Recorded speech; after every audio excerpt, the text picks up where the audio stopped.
ada namanya Mi'raj atau Isra rohani. Mi'raj atau Isra rohani itu mi'rajnya manusia dari nafsiyahnya, dari syahwatnya, dari egonya kepada kolbunya.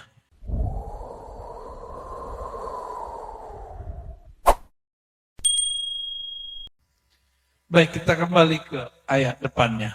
Maha hebat Allah, maha suci Allah yang memperjalankan hambanya dari Al-Masjidil Haram kepada Al-Masjidil Aqsa. Di Masjidil Haram itu Sayyidina Muhammad SAW sebelum diperjalankan ada satu hal yang dilakukan kepada beliau. Nah, kalau ingin mengalami pengalaman rohani, ingin diberikan Allah perjalanan rohani, wajib melakukan ini.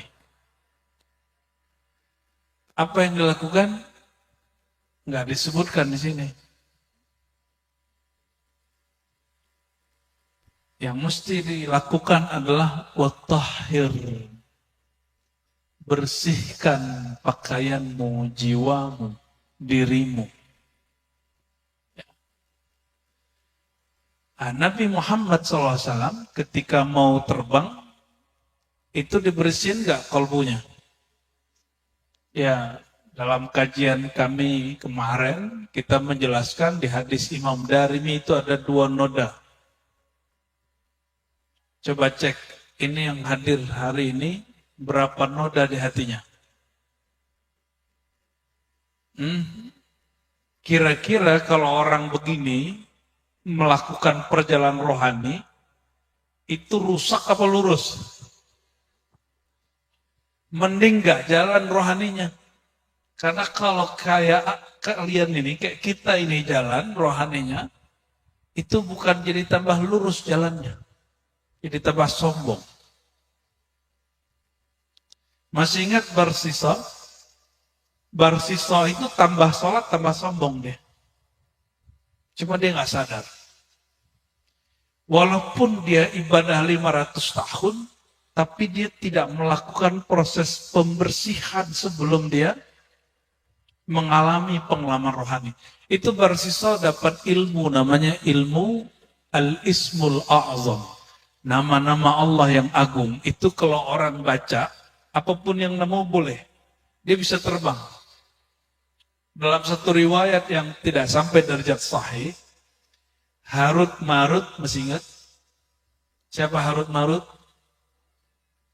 Malaikat yang diberikan birahi seperti manusia.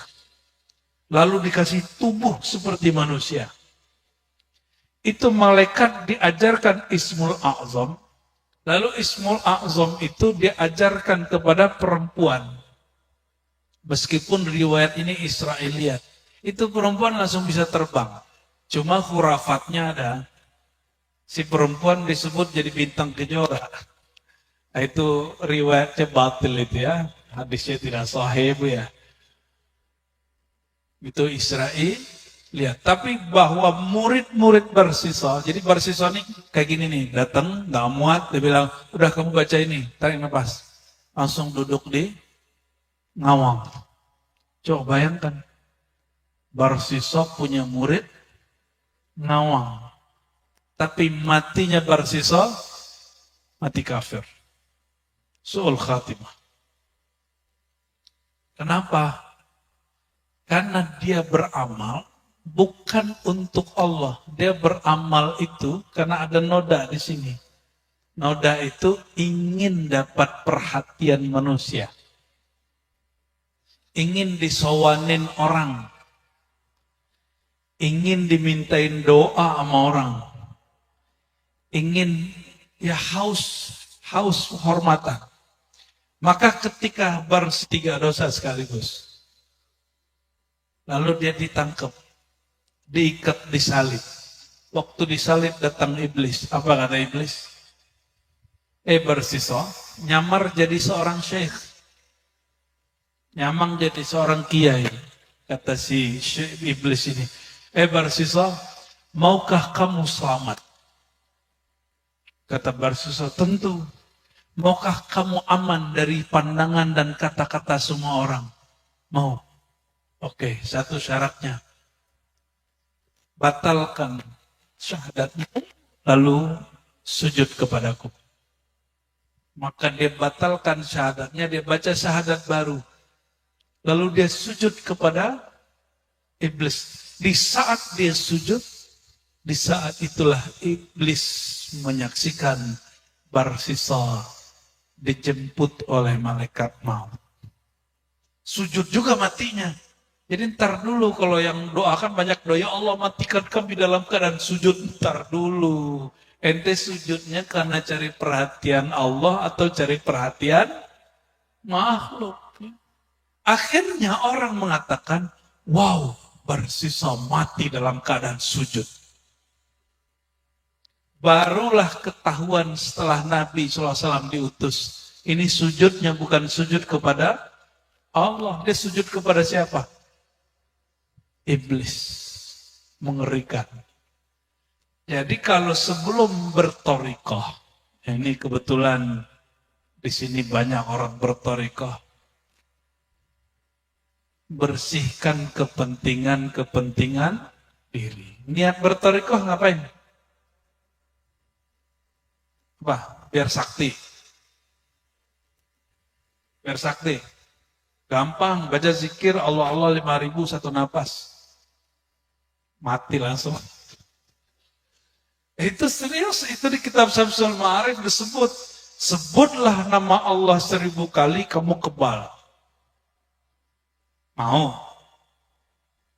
Cuma kebal doang, dari api, dari golok. Ini masuk neraka nggak kebal. Percuma nggak? Percuma. Ya. Oh teman kita dulu gitu, Rozi, kamu baca zikir nama Allah, ntar masukin tanganmu ke air panas. Lalu itu apa? Zikir bukan untuk hebat-hebatan, keramat-keramatan, ya. Jadi bersihin dulu niatnya apa? Supaya cari tenang, cari kedamaian, ya. Cari kedamaian. Kalau cari kedamaian, ketenangan, tenang dan damai itu makhluk atau Allah? Maka orang cari tenang bertorikoh pasti bakal pindah-pindah torikoh. Ya, nanti ngaji ke Kiai Suhaimi, terus udah mulai agak baal kolbunya, atau baal nggak? Ambar. Udah kebanyakan zikir, la ilaha illallah, la ilaha illallah. Dengar kajian salafi. Apa kata Ustaz Salafi? Haram zikir dengan suara keras. Mulailah ragu. Maka dia mulai tidak menikmati zikir dengan suara keras. Terganggu. Sudah ada yang begitu? Kayaknya sudah banyak yang begitu. Ya. Akhirnya apa yang terjadi? Dia dulu ikut zikir, sekarang malah menghujat, menghina orang zikir. Jadi nggak cari tenang, jangan cari tenang. Bertorikoh, nambah ilmu. Nggak pas juga. Kalau mau cari ilmu, di pengajian. Bertorikoh itu, dia hanya ingin mengamalkan satu bab. Ya ayyuhalladzina amanu dzkurullaha dzikran katsira. Wahai orang beriman, berzikirlah sebanyak-banyaknya. Itu yang mau diamalkan. Maka ada khalwat, ada suluk. Sekarang ini berapa hari suluknya? 10 hari. Itu udah didiskon itu, aslinya 40 itu. Aslinya berapa? Ya sama, kami kalau Ramadan pun juga cuma 10. Aslinya kita 40. Udah didiskon, Pak. Zaman now ini zaman diskon. Zaman rukhsah. Ya, wahai umat rukhsah. Terus apalagi niatnya?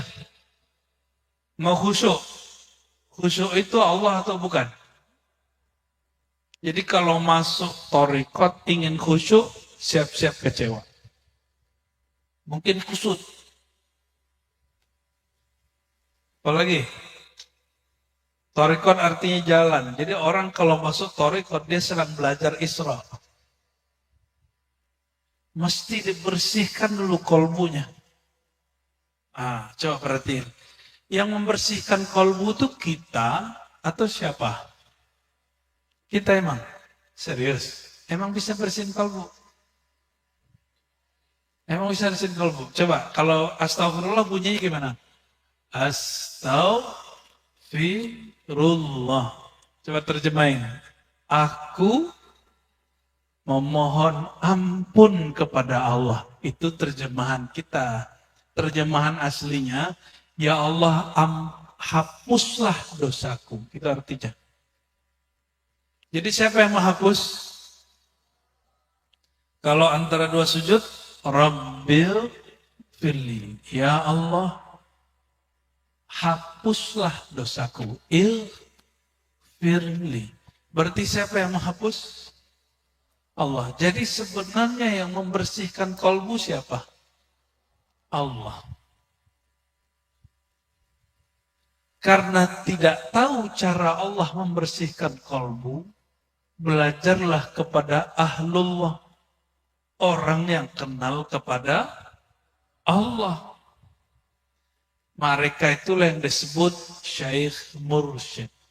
Syekh Mursyid. Ya. Mereka lah yang disebut al-ulama warasatul anbiya. Ulama pewaris para nabi. Di zaman Nabi, orang kalau natap Nabi itu langsung ingat Allah. Orang natap Nabi, langsung ingat Allah. Kalau natap saya, ingat Allah nggak Pak? Insya Allah ya. Kalau enggak, entah saya yang salah, entah Bapak yang salah. Kalau lihat Kiai Suhaimi, itu ingat zikirnya nggak? Nah itu maksudnya. Jadi kita pandang orangnya, kita ingat ilmunya. Itu yang disebut rabitah. Apa arti rabitah?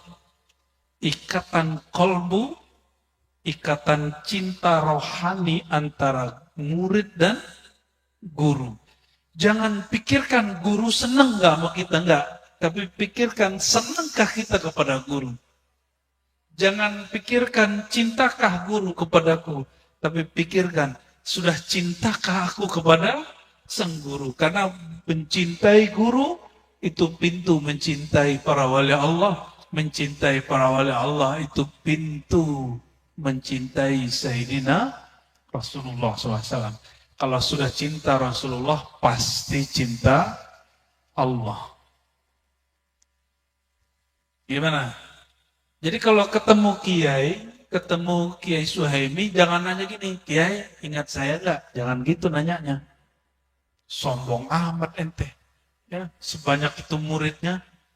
Jadi kalau ketemu Kiai, Pak Kiai, saya Abdullah dari Lampung, gitu. Saya Haji Ibrahim, dari mana namanya Pak Haji? Pesawaran. Walaupun udah ketemu sering.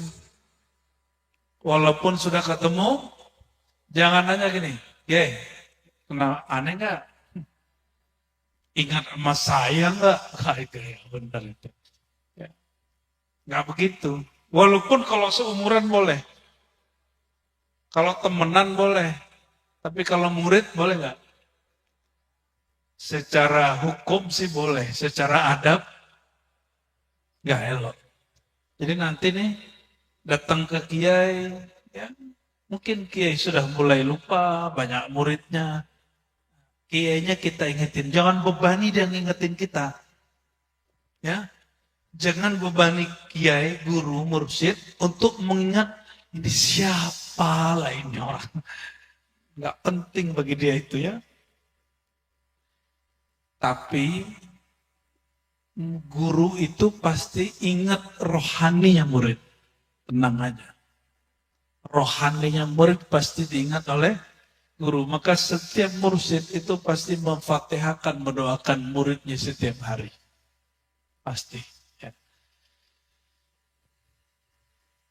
Jadi sebelum melakukan perjalanan rohani, Bapak Ibu, saudara-saudariku, yang perlu kita lakukan adalah pembersihan diri, membersihkan kolbu, membersihkan jiwa. Yang ada namanya Mi'raj atau Isra rohani. Mi'raj atau Isra rohani itu mi'rajnya manusia dari nafsiyahnya, dari syahwatnya, dari egonya kepada kolbunya. Dari mana? Dari egonya, syahwatnya kepada kolbunya. Itu jiwa, ego kepada kolbu ada berapa tempat yang mesti dilalui. Yang pertama yang mesti dilewati adalah tempat yang disebut atau manzilatul kibr. Jadi kalau Nabi sebelum ke Al-Masjidil Haram Al-Aqsa, beliau melewati tempat-tempat.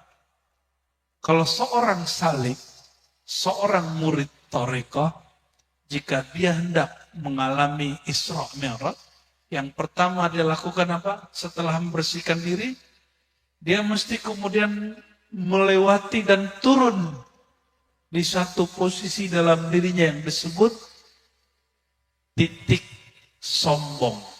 Nah, dalam diri kita ada titik sombong, Bapak Ibu. Coba, sombong itu ada berapa macam? Al-kibr, sombong itu penyakit pertama iblis. Yang membuat iblis yang sudah suluk 18.000 tahun gagal suluknya di surga. 18.000 tahun itu cuma 18 hari. Karena 1.000 hari di surga sama dengan 1.000 hari di sini sama dengan sehari di surga. Jadi iblis itu berzikir dan suluk di surga berapa tahun? 18.000 tahun dunia, tapi kalau di surga berapa tahun? Nggak nyampe berhari-hari, berbulan-bulan, hanya 18 hari. Karena dia tidak membersihkan sombong, setiap kali dia zikir, sombongnya membesar. Jadi Bapak Ibu, penyakit sombong, penyakit iri, dengki, dan segala macam itu, dia seperti benalu. Pohonnya besar, pohonnya membesar, maka benalunya membesar. Coba lihat benalu, terbayang? Kalau pohonnya kecil, benalunya kecil. Kalau pohonnya membesar, benalunya membesar. Sudah terbayang? Nah, benalu yang bernama sombong ini ada asbabnya. Asbab yang paling bahaya itu keakuan, merasa dirinya spesial. Apa kata iblis ketika ditanya, "Hai iblis, apa yang membuat engkau tidak mau sujud?" Jawaban dia apa? "A'asjud, apakah aku sujud? Ya. Liman khalaqtah, terhadap orang yang kau ciptakan daripada tin, tanah."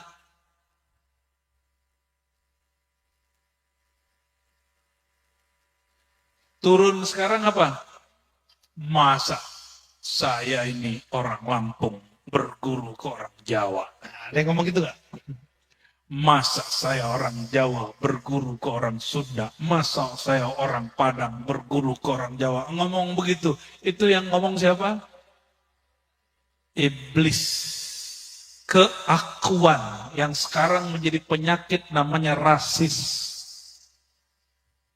Rasis ini dalam satu negeri antar suku. Yang paling parah ini nanti lintas negara. Yang paling berat orang Arab ngaji sama orang kita, Pak. Kalau Indonesia, Malaysia, Patani, Brunei itu Singapura masih satu ras lah ya. Tapi kalau orang Arab ngaji sama Kiai Suhaimi udah ada belum? Belum ada.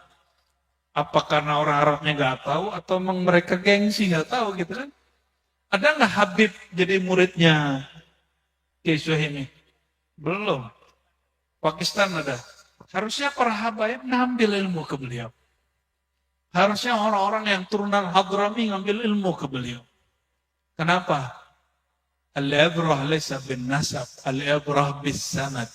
Orang itu dinilai bukan nasabnya, bukan asal darah rasnya dari mana, tapi sanad ilmunya.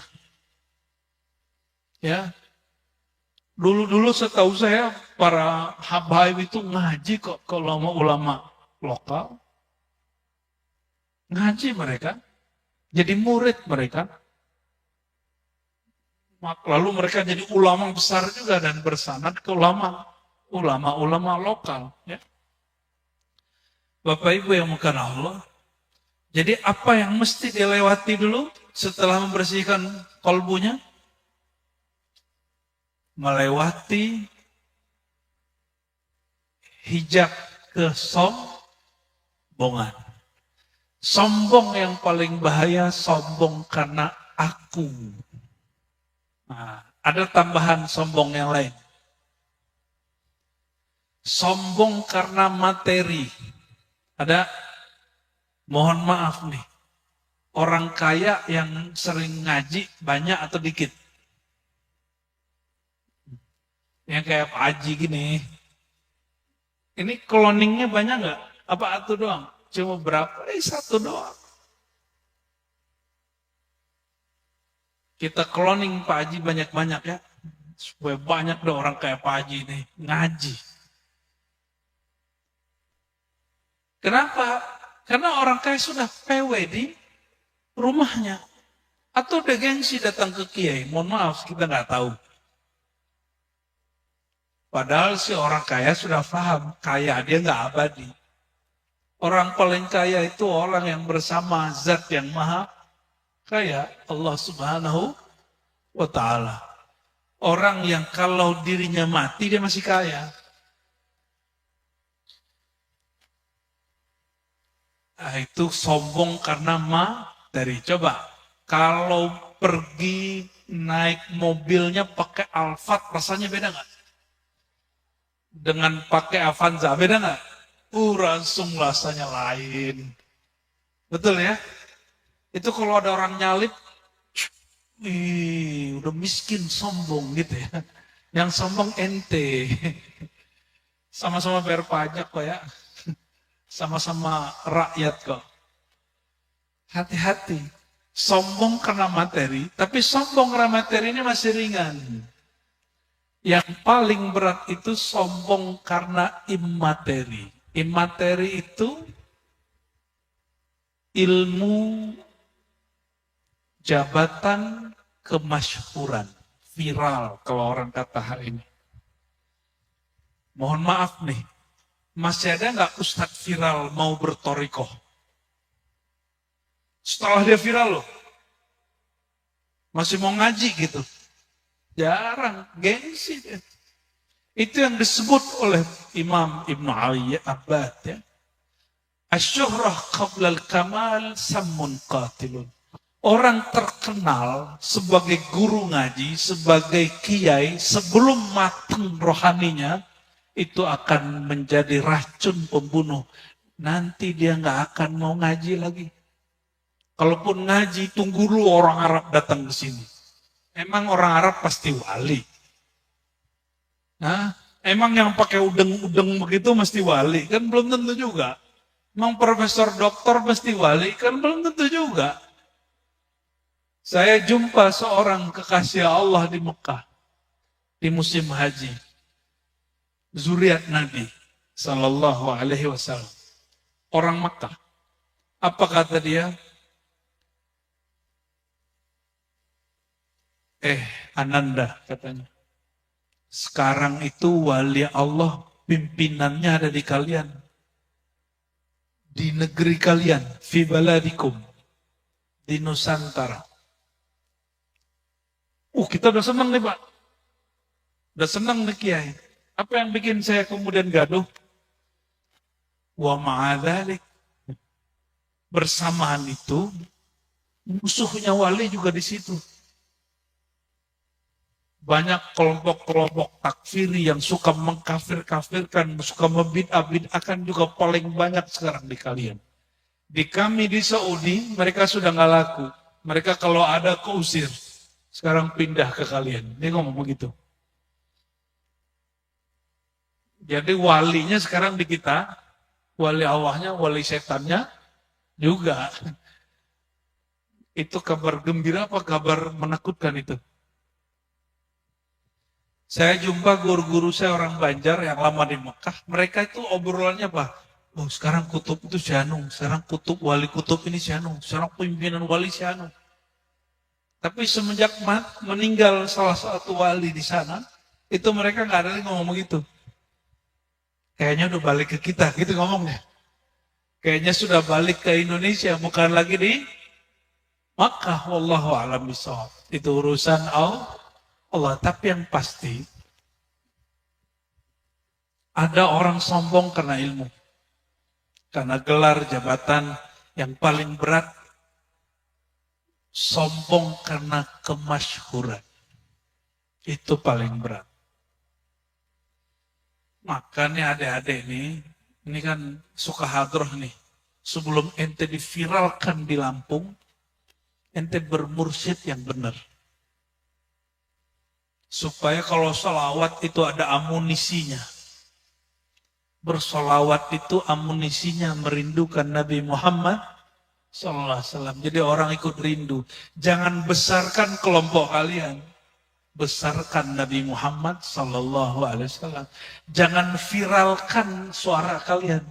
Viralkan nama Nabi Muhammad SAW. Jangan viralkan aktivitas kalian. Viralkan sirah Nabi Muhammad SAW. Karena yang diviralkan Allah hanya Sayyidina Muhammad SAW. Ini yang sering saya sebut.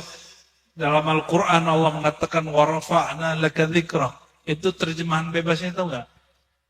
Kami viralkan engkau hai Muhammad sebutanmu. Sebutan zikrak, zikir. Maka siapapun yang menyebut Sang Muhammad, mengisahkan Nabi Muhammad, mengerti ilmu sir Nabi Muhammad, Nur Muhammad, pewaris Nur Muhammad SAW, pasti Allah angkat dia. Nggak mesti masyhur di bumi, pasti dia masyhur di langit.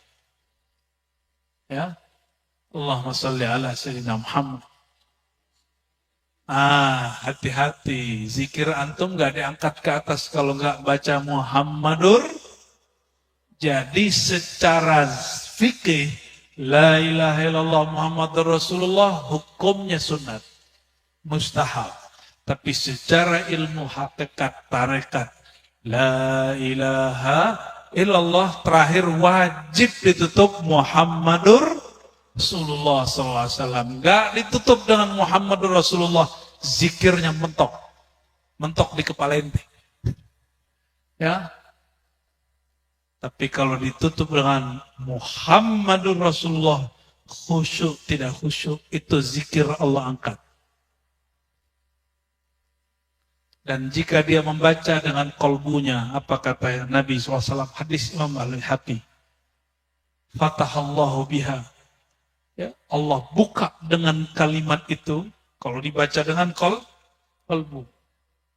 Abwabas samawati wal abwabas sama. Allah buka dengan zikir itu pintu-pintu langit. Sehingga dia nyundul arash. Jadi yang baca la ilaha illallah dari kolbunya, itu Allah buka pintu langit. Langit itu kata imam-imam kita ada dua. Ada langit secara ilmu akidah, itu langit semua yang di atas bumi langit. Ada langit secara hakikah. Apa langit secara ilmu ma'rifat hakikat? As-sama, semua yang meninggi dalam dirimu. Sama artinya apa sama? Yasmu, yafuq, sesuatu yang meninggi dalam dirimu, yang nonjol. Maka bagi mereka, kalau Nabi menembus langit, kita menembus ego. Ego kesombongan. Sombong karena ilmu. Maka kita bersyukur masih ada kiai-kiai mau bertarekat. Mohon maaf nih, mohon maaf. Yang sudah pernah belajar di kampus atau di pesantren. Di kitab ada sebutan fadlu dzikri la ilaha illallah, keutamaan zikir la ilaha. Ya. Kalau buka kitab Nafahat Qudsiah ada teknik baca la ilaha. Itu teknik. Kalau dibaca sendiri, terasa nggak? Coba beli buku tarekat, cobain sendiri. Itu ada rasanya nggak? Nggak ada. Kenapa nggak ada rasanya? Karena buku tidak ada ruhnya. Sedangkan la ilaha illallah itu makanan rohani yang dapat mengajarkan kita dan mentransfer rasa itu ke kita, itu orang yang punya rohani. Siapa itu? Guru mursyid. Jadi apa yang mesti ditembus pertama kali? Kesombongan. Boleh disebut juga langit kesombongan. Itu ada kitabnya itu yang bahas begitu. Yang kedua, langit iri dengki. Merasa iri dengki. Ini rahasia nih Pak Haji nih. Di tarekat itu iri dengkinya bukan ke orang pedagang. Orang tarekat iri sama orang tarekat. Mursyid irinya sama siapa? Mursyid. Muridnya Kiai Suhaimi yang sudah diangkat jadi wakil talqin, irinya sama siapa? Irinya sama wakil talqin. Kita doakan murid-murid beliau nggak ada yang begitu, amin. Ya, kalau wakil-wakil jadi begitu, gimana murid-muridnya? Ya, mestinya kalau masih iri dengki nggak usah jadi wakil talqin, mundur aja. Bersaing boleh, berpacu boleh, berlomba boleh, yang nggak boleh apa? Iri. Maka di Quran kalimatnya fastabiqul khairat, berlombalah kamu kepada yang baik, yang terbaik. Tapi kalau iri dengki nggak boleh. Jadi bedakan berlomba-lomba dengan ngapain? Jadi murid-murid beliau yang sudah jadi wakil-wakil ini, kemudian lomba-lomba bikin majelis ini, itu keren sekali. Tapi kalau mereka iri dengki terus ngomong ini, lu jangan ngambil majelis gua, udah selesai deh tuh. Lain kalau diribat Bapak Ibu, diribat nih Buya Aldomi, Buya Asfi, Buya Yunal, itu kita omongin gini, Buya kalau mau hebat sendiri buat surau sendiri ya. Tapi kalau hebat bersama dan dipandang Allah berjamaah, kita sama-sama aja. Itu sebabnya Bapak Ibu, saya sampaikan saya nggak punya channel YouTube. Channel Ar-Razi Hasim gitu nggak ada. Itu pasti orang lain yang punya.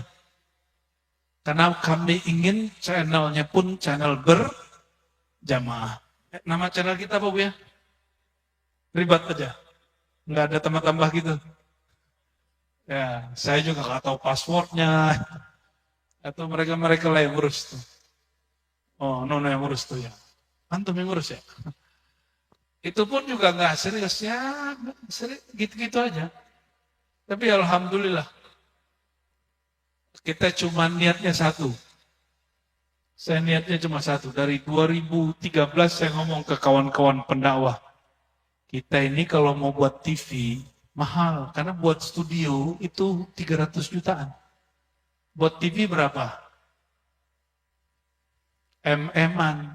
Untungnya Allah ciptakan manusia cerdas, muncullah YouTube. Sekarang orang kalau bikin TV cukup lewat YouTube ya, lewat TikTok, Masya Allah ya. Hamba-hamba viral. Apa kata kami dulu ke teman-teman? Semoga nanti ada jalan kita bisa mengajar murid-murid jarak jauh, offline ataupun online. Kenapa? Kita nggak punya dana bikin TV-TV seperti kelompok sebelah. yang setiap hari membid'ahkan amalan ulama ahlus, apalagi amalannya Kiai Haji Suhaimi, itu paling empuk itu dibid'ahin. Kenapa? Orang bertarekat itu kan nggak suka polemik, Pak. Walaupun orang tarekat sendiri berselisih, tapi nggak suka polemik sama Wahabi itu. Kalau dihujat, diam aja, ya kan? Ente bid'ah, ya. Paling enak menghujat orang tarekat itu, coba Kiai Nasroni dihujat. Paling senyum-senyum aja deh. Ya, terima kasih gitu. Alhamdulillahirabbil alamin. Kami setelah ini akan ziarah ke Abah Zain Syukri, mursyid Tariqat Samaniyah dan Qadiriyah wa Naqsyabandiyah. Jadi tarikatnya beberapa. Di Palembang, murid langsung Hadratus Syekh Hasyim Asy'ari. Wafatnya belum lama ini, 2010 pada 2000 berapa gitu ya. Itu Abah Zain Syukri buka majelis kajian tauhid. Kajian tauhidnya standar, apa yang dulu Syekh Abdul Somad Palembani, Arsyad Al-Banjari, dan ulama-ulama kita dulu buka, itu dibuka.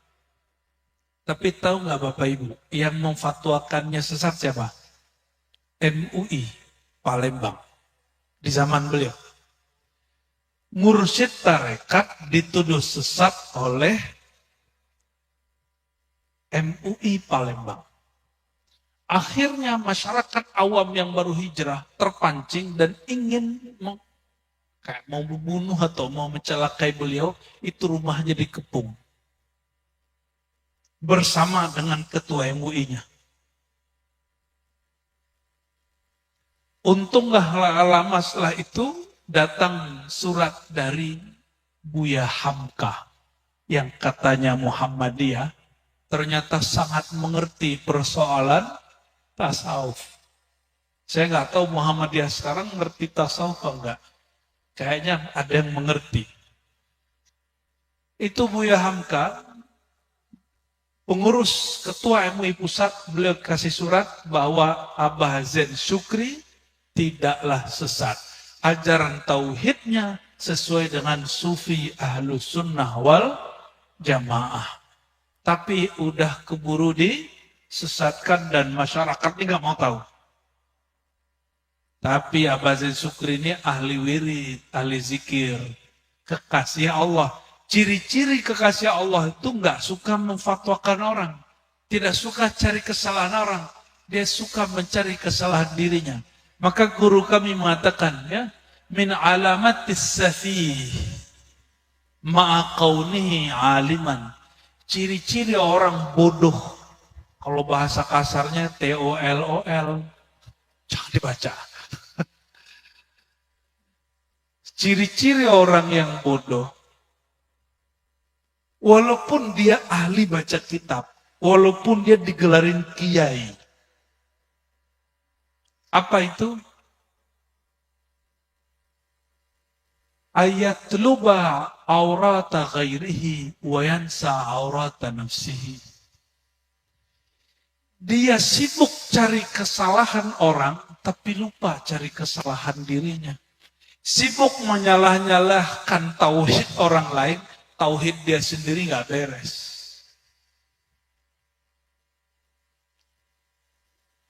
Sebagaimana diceritakan oleh anak beliau, itu nggak lama ketua MUI-nya dikasih pelajaran oleh Allah. Ya saya nggak mau sebut pelajarannya apa ya. Kenapa? Kekasih Allah itu nyari kesalahan diri. Apa kata Abah Zain Syukri waktu dituduh sesat? Ya Allah, jika aku ini sesat tolong luruskan. Tapi jika aku benar, bantulah aku. Hancurkan musuh-musuh. Begitu beliau tersinggung. Ternyata betullah firman Allah dalam hadis qudsi Sahih Bukhari. Man adali waliyan faqad adantuhu bil harb. Siapa yang memerangi, menyakiti, mengganggu kekasih-kekasihku, ahli zikir, ahli marifat, perindu Nabi, ahli salawat kepada Nabi Muhammad SAW. aku nyatakan perang baginya. Kalau Allah perang, tentaranya siapa? Tentara Allah banyak, ada yang zahir, ada yang batin. Kalau yang zahir bisa manusia, bisa hewan, bisa penyakit, bisa hama, bisa virus. Kalau batin bisa hilang akal tuh orang sebelum meninggal. Ya, bisa hilang kesadaran dia sebelum meninggal. Saya punya guru Abuya Nu'man Bashir ngajarin kami Ihya dan Hikam. Guru dia namanya Abuya Syekh Mukhtar An-Naqsyabandi. Itu dianggap sesat oleh seorang yang juga jago baca kitab. Tamatan luar negeri. Wah, ini mentang-mentang nih tamatan luar negeri nih, ya. Akhirnya ditantanglah debat. Beliau ini nggak mau debat. Tapi karena ditantang debat, sudah parah. Akhirnya baru mau debat. Sudah darurat. Dibuat kesepakatan. Kata si penantang ini, kalau Anda kalah wahai Syekh Mukhtar, kakek guru saya berarti, maka kamu dan muridmu ikut saya. Apa jawaban Syekh Mukhtar, kakek guru kami? Kalau saya yang menang, kamu gak usah ikut saya. Itu mengalah atau menang? Nah, yang haus pengikut, beliau nggak butuh pengikut. Dia sudah cukup dengan Allah Subhanahu wa Ta'ala. Akhirnya mereka debat. Saya nggak usah sebut isi debatnya. Kalahlah ini orang yang tamat luar negeri, malunya bukan main. Tapi bukannya dia tambah hormat. Semakin hari dia semakin jahat. Dicari-cari kesalahan, dia bid'ahin tiap hari. Lalu orang lupa. Orang bingung kok tiba-tiba suara kiai yang tamatan luar negeri ini hilang. Ternyata ini orang jatuh sakit. Jatuh sakitnya apa? Stroke. Bukan stroke biasa. Dia hilang kesadarannya dan seperti anak-anak. Waktu sadar, lari-lari ke pasar, lari-lari ke madrasah, nggak pakai celana, nggak pakai baju. Nauzubillah, summa nauzubillah. Dan itu ceritanya mutawatir. Apa arti mutawatir? Semua orang di kampung kami tahu itu. Di zaman itu. Di zaman itu. Bapak Ibu yang bukan Allah, maka betullah kata masyaikh kita dulu. Jika ingin engkau husnul khatimah, jangan pernah ingkar dengan ilmu ma'rifatullah. Jangan pernah ingkar kepada kekasih-kekasih Allah. Jangan ingkar kepada mursyid-mursyid yang mewarisi ilmu kemarifatan. Kalau nggak sepaham, diam aja. Kalau nggak sepaham apa? Diam. Cukup katakan, mungkin sang kiai, sang mursyid punya paham sendiri yang saya tidak paham. Ya. Udah jam berapa ini? Kita sampai jam berapa nih Pak Haji? Sampai maghrib. Janganlah. Ini sengaja saya nggak baca kitab nih. Ya. Karena kalau baca kitab nanti ada yang ini, ada yang jazab, ada yang ekstase.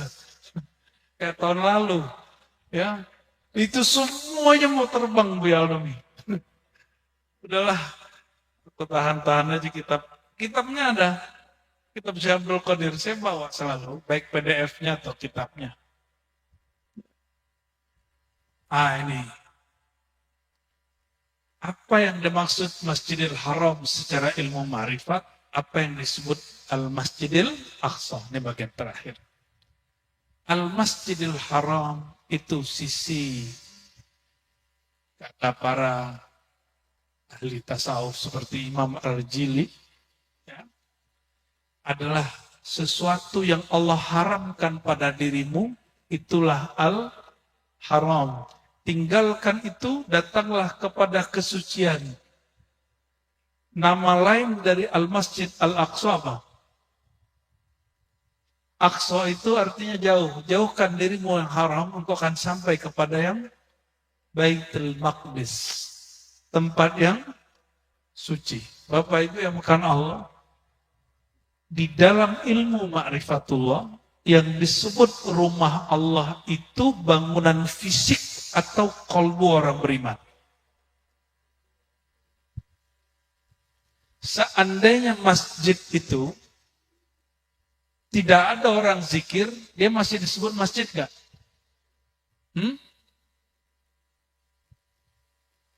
Dia bangunan seperti masjid, dia bukan masjid lagi. Kalau pergi ke Eropa, pasti pada kaget.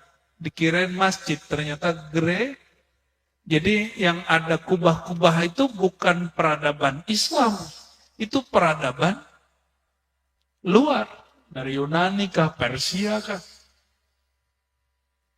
Jadi rumah makbatnya, gerejanya orang-orang Majusi, itu seperti ada menara. Menara itu artinya tempat api. Bapak Ibu yang bukan Allah. Jadi kalau kita menyebut masjid itu adalah bangunan, maka betapa banyak di Eropa hari ini tempat yang dipakai untuk sholat Jumat tapi bentuknya nggak ada kubahnya. Itu gereja yang dibeli. Kebayang gereja? Rumahnya kayak gimana gereja? Manjang, atapnya kayak gimana? Udah kebayang sudah? Cuma salibnya dihilangin. Salibnya dihilangin. Maksud saya menyebut ini apa?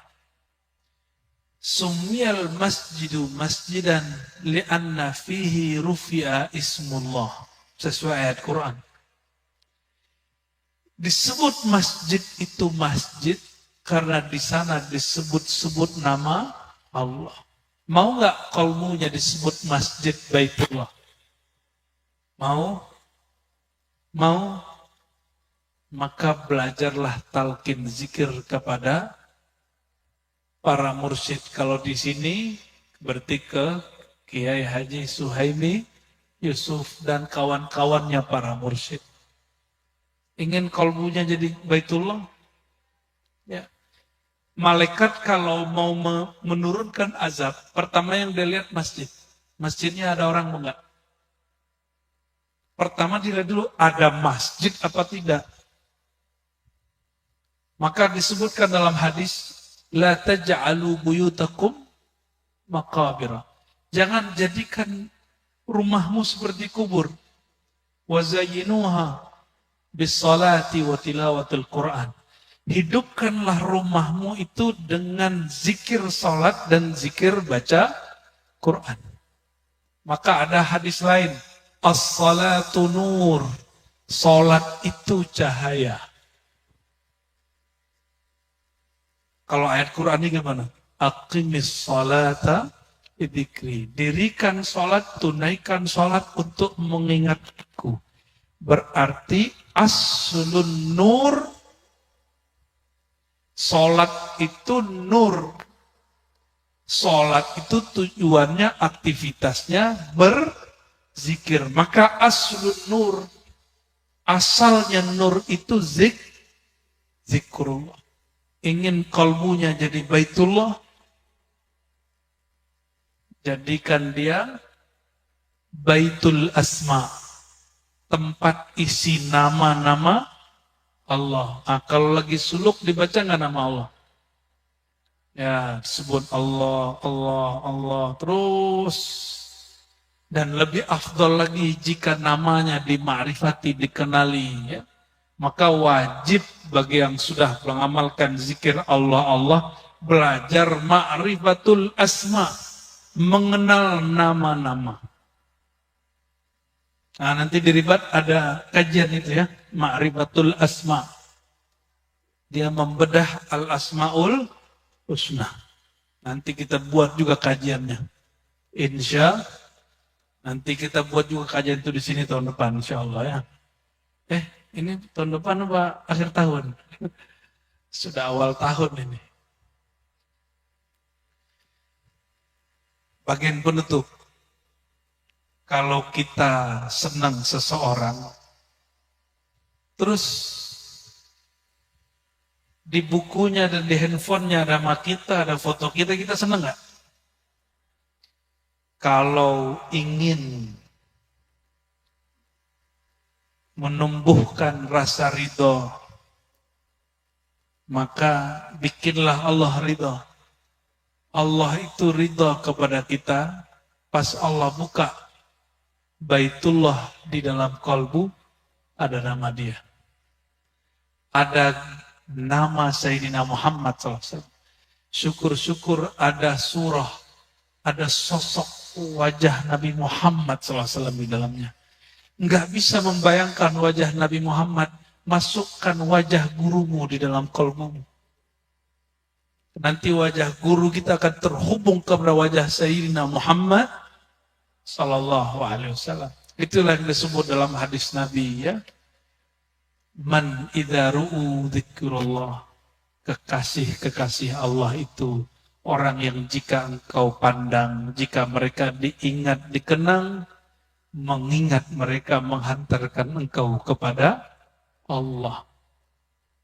Oleh karenanya Bapak Ibu, saudara-saudariku yang melakukan Allah, berguru itu wajib, bersaudara itu juga wajib. Bergurulah kepada orang yang mendapat sanad dari gurunya, bersaudaralah dengan orang-orang yang kalbunya ada nama Allah Subhanahu wa taala. Jika isinya nama Allah, pasti keluarnya nama Allah. Jika isinya bukan nama Allah, pasti keluar selain nama Allah. Barangkali itu Pak Haji, para kiai semua, mohon maaf kalau kajiannya kita turunkan sedikit dosisnya, ya, biar hambar-hambar dikit kalbunya. Allahumma salli ala sayyidina Muhammad. Mohon ditutup dengan salawat. Assalamualaikum warahmatullahi wabarakatuh.